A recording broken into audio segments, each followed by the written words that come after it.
Hello friends, welcome to SY Academy. In this video, we will going to understand how TCP and HTTP work together, how they are related. Many people are confused with this. And this is a basic concept for any web and backend development, right? Let's go into like what is HTTP and what is TCP. So friends, just if we understand it very simply, your HTTP basically defines the message, like what is message all about. Example, you want to fetch all the medicines in your startup or in your company, then you will define this in your HTTP message that I want to get all the messages, simply speaking like this. And TCP delivers the message reliably. So let's say you are on web browser or your website, let's say on Chrome, and you want to fetch all the medicines in your website. It will go to your backend server, right? What needs to be done is defined by HTTP, and this road or this path which is here is TCP. Basically, TCP delivers the message. So friends, always note that HTTP runs on top of TCP. This is very important to understand. One important point also which needs to be understand is HTTP can run over other protocols also. Example, UDP. So it's not like that without TCP, HTTP can never run. But what is important to understand is there has to be some transport layer. Example, let's say you want to go from India to Sri Lanka to, let's say, let's take another example. Let's say Iran, right? Though right now it is not possible, but you can go by road also, right? You can take your goods. For example, let's say you want to take dry fruits from India to Iran. So what you are carrying, dry fruits, is defined in your HTTP. The road is your TCP. But please note, you can go by air also. You can go by ship also, right? So these transport guys is your transport layer, and TCP is one of these. And what needs to be done, what is transported is HTTP. Hope it is. Let's move on to understand more in detail. If we go into OSI layer and protocol stacks, then your HTTP runs over your application layer, your TCP runs over transport layer, and your IP runs over network layer, right? These are the layers. Application layer is over transport layer, right? Application layer is at top of transport layer. That's why we use the word that HTTP runs on top of TCP, right? Without TCP, HTTP cannot run. Let's take few examples, friends, to understand more in detail. Let's say you are typing something like HTTPS www.google.com, right? This is a simple message. That means you want to visit google.com. This is your HTTP request. You are entering a user URL, right? Now browser identifies the protocol and port. If you look into the protocol, it is HTTPS.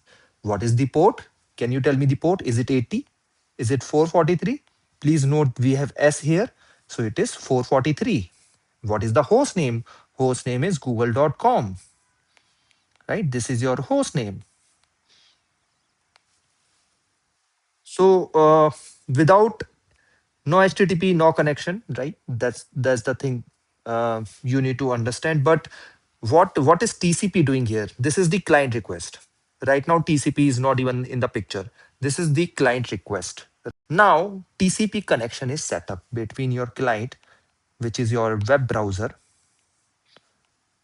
What is web browser? Let's say you are doing it on your Chrome and Google server, right? A three-way handshake is set up between these three people. Sync, then this is sync plus acknowledgement. This is how basically your TCP connection is set up, right?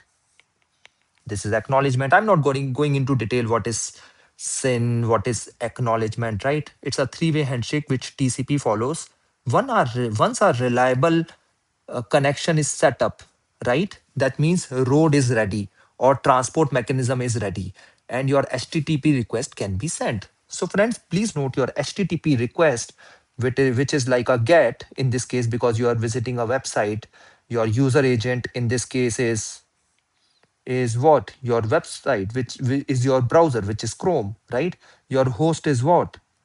Google.com. So all these three things are already there, right? And you want to visit your index.html because you have not mentioned any specific suffix after Google, and this is HTTP, basically HTTP1, right? These are the things which are defined in your HTTP request.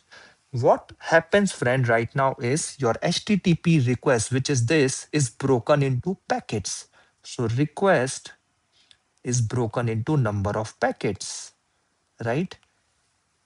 And these packets are numbered sequentially because TCP is sequential protocol and they are sent from client to browser, right? This is how transport happens. So get and post requests created, headers and body are added, and these are sent as TCP packets, which we then your server responds back. This was your client, this was your Google server, and your server replies back. It processes the request. Response is sent. Again, it is sent in the form of TCP packets. TCP doesn't care what is there in the message. It only sends in the form of packets. TCP is a reliable protocol. It ensures delivery of order in the correct order also. If anything is missing, it so this is how your HTTP and TCP work together to deliver the request. What are the responsibilities of TCP? It is connection management, three-way handshake, packet ordering. That means if you are sending hi first, hi, hi Rahul, then it will never happen that Rahul is coming first and hi is coming later. Hi will come first, Rahul will come later. If hi is coming later, that means some other protocol is being used, which could be UTP. It also handles retransmission if any packet is missing, and flow control is also. HTTP responsibilities, it is like request and response structure. What you want to visit, for example, you are visiting google.com, you are visiting facebook.com. These things are defined in your HTTP request, whether you want to get data, whether you want to insert data, right?